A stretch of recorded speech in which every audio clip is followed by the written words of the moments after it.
हमारा जो समाज है वो जातियों में इतनी गहराई के साथ बांट दिया गया, हृदय में इतना गहराई तक ये बीज बो दिया गया है, वो निकल नहीं पाता। तो स्वीकार होना भी बड़ा मुश्किल हो गया था। ये संत अगर इन जातियों में पैदा हो गए, अगर रविदास जी इस जाति में पैदा हो गए, और वो अगली बात थी कि उन्होंने चिल्ला चिल्ला करके बोल दिया कि मैं इस जाति में पैदा हुआ हूँ, मेरा ये काम है, उन्होंने बोल दिया तो रास्ता ही नहीं बचा। कैसे उनको किस प्रकार से स्वीकार करें? तो उस समय भी ये सनातन खतरे में आया था, उस समय भी यही हालात हो गए थे, न कुछ स्वीकार हो रहा था, वो गले की हड्डी बन गई थी, न नीचे उतर रही, न बाहर निकल रही, न अंदर निकल रही। लेकिन उसके लिए भी फिर खोज बहुत से इधर उधर की बातें जोड़ करके किसने विचार किया, ये पिछले जन्म के ब्राह्मण थे, इन्होंने दूध नहीं पिया अपनी माँ का। आप छोटा सा बच्चा कैसे क्या मना करेगा? लेकिन सब ने अपने तर्क वितर्क दे करके कुछ न कुछ आड़ बना करके थोड़ा सा हल्का सा स्वीकार कर लिया, बस इतना सा ही हो पाया। उन्होंने जब वो धरा के ऊपर थे बहुत संदेश दिए, लोगों को सिखाने का बहुत प्रयत्न किया, संतों की महिमा सिखाई, ध्यान की महिमा सिखाई, गुरु की महिमा सिखाई, परमात्मा का जो मार्ग था उसके ऊपर ले करके चले। उन्होंने संदेश दिया कि जो जागृत पुरुष हैं उनके लिए कुछ भी इस प्रकृति में, इस संसार में असंभव नहीं है। लेकिन जो सोए हुए लोग हैं, जो आडंबर बाहर में फंसे हुए हैं, जो लोग भ्रमित हो चुके हैं, जो लोग भ्रम में फंसे हुए हैं, वो भजन से दूर चले गए, वो परमात्मा से दूर चले गए, वो परमात्मा की जो ताकत है उसको भूल गए और अपने पेट के धंधे में फंस गए हैं। उनको जगाने का प्रयास किया, बार बार उनको झिंझोड़ा, क्योंकि बाहर के लोगों को जगाया जा सकता है। जो लोग धर्म सतलों के ऊपर रहते हैं, चाहे कोई भी धर्म सतल हो, केवल ये नहीं हिंदुओं का धर्म सतल, कोई भी धर्म सतल हो, चाहे मस्जिद हो, चाहे मंदिर हो, चाहे गुरुद्वारा हो, चाहे चर्च हो, किसी भी प्रकार का कोई भी धर्म सतल हो, वहाँ आप जा करके देखोगे वो लोग बहुत गहराई से गहरी निंद्रा में चले गए हैं। आप उन्हें जगाओगे तो भी वो जागेंगे नहीं। कुछ पैसे के लिए, कुछ छोटी छोटी वस्तुओं के लिए वो परमात्मा तक को बेचने के लिए प्रयास करते रहते हैं, आपको बार बार ऑफर देते रहते हैं और बार बार इस प्रकार के प्लान देते रहते हैं, जल्दी दर्शन करा देंगे, परमात्मा ये कृपा कर देगा, अगर आप वहाँ जाओगे ये हो जाएगा। मेरे साथ भी ऐसा हुआ, आप लोगों के साथ भी ऐसा हुआ होगा। बहुत लोग घूमते हैं, सब जगह घूमते हैं, पता चल गया होगा, क्योंकि मैंने सब जगह जा करके देखा है। ये नहीं केवल मंदिरों में जा करके देखा, मस्जिदों में भी गए हैं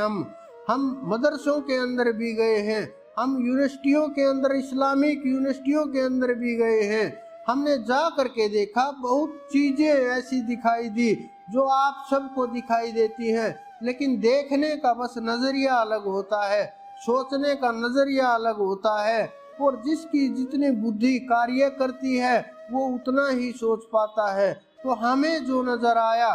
वो ये नजर आया कि वो लोग इतना गहराई से सो गए हैं, उन्हें आप लोग जगाने का प्रयास करें, समझाने का प्रयास करें, परमात्मा के मार्ग पर चलाने का प्रयास करें। वो आप लोगों को ही बेवकूफ़ समझने लगते हैं, क्योंकि वो ये मानते हैं कि नहीं हम श्रेष्ठ हैं, हमें सब कुछ पता है, हमें ज्ञान है कि ये मूर्ति जो रखी हुई है, जो ये मज़ार बना दी गई है, यही श्रेष्ठ है, इससे आगे न कोई दुनिया है, न कोई परमात्मा है, न कोई ज्ञान है, न कोई ब्रह्म है, और बस यही जो कुछ है यही घर चलाने का जरिया है, यही जीवन चलाने का जरिया है, यही अरदास लगाने का जरिया है, ये वही बात है। मियाँ की दौड़ मस्जिद तक,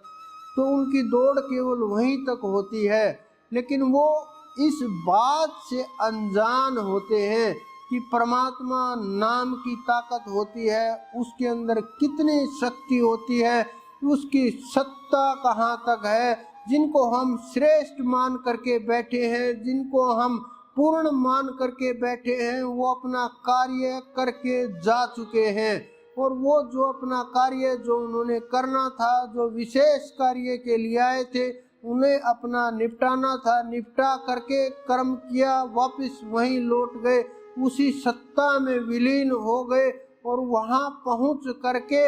अपने आप को मिटा दिया। लेकिन हम उन्हीं के पीछे दौड़ते रहते हैं, भागते रहते हैं, खोजते रहते हैं और बस ये मानते रहते हैं कि अगर ये हो जाए तो बस चल जाएगा काम। अगर हमारे अंदर एक और कमियां होती हैं, हम छोटी छोटी सांसारिक वस्तुओं के लिए, छोटी छोटी भोग की वस्तुओं के लिए, छोटी छोटी इच्छाओं के लिए, इन छोटी छोटी वस्तुओं तक के लिए हम नास्तिक तक हो जाते हैं। हम परमात्मा को छोड़ देते हैं, हम ध्यान को छोड़ देते हैं, हम सुमरण को छोड़ देते हैं, हम उस परमात्मा के मार्ग को छोड़ देते हैं, यहाँ तक कि मार्ग दिखाने वाले गुरु को भी छोड़ देते हैं। लेकिन हमें ये नहीं पता होता लाभ क्या है, हानि क्या है, कैसे क्या चल रहा है, कौन सा कर्म कट रहा है, किस कारण से ये छोटी छोटी वस्तुओं को रोक करके रखा है, क्यों वो परमात्मा नहीं दे रहा। हम अर्थ नहीं समझते, उसकी दया को नहीं समझते,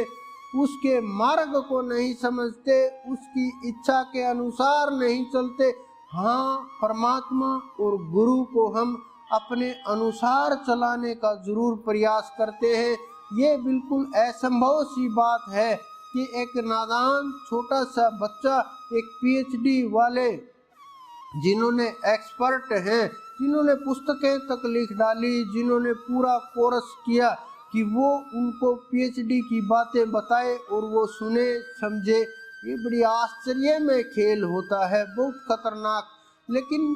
भोले भाले जीव ये समझ नहीं पाते, वो इसी प्रकार के छोटे मोटे लालच में फंस करके, भ्रमित हो करके ध्यान से डिग जाते हैं। मेरे पास जीव आ रहे हैं, 10-10 साल पुराने जीव आ रहे हैं, जो जब हमने शुरुआत की थी कहीं मिले थे, किसी शहर में आते जाते मिले थे, वो जीव भी आ रहे हैं कि आपको हमने वहाँ देखा था, तब पहली मुलाकात हुई थी, तब हमने सोचा कि ऐसा कुछ नहीं है, लेकिन जो आपने बोला वही हुआ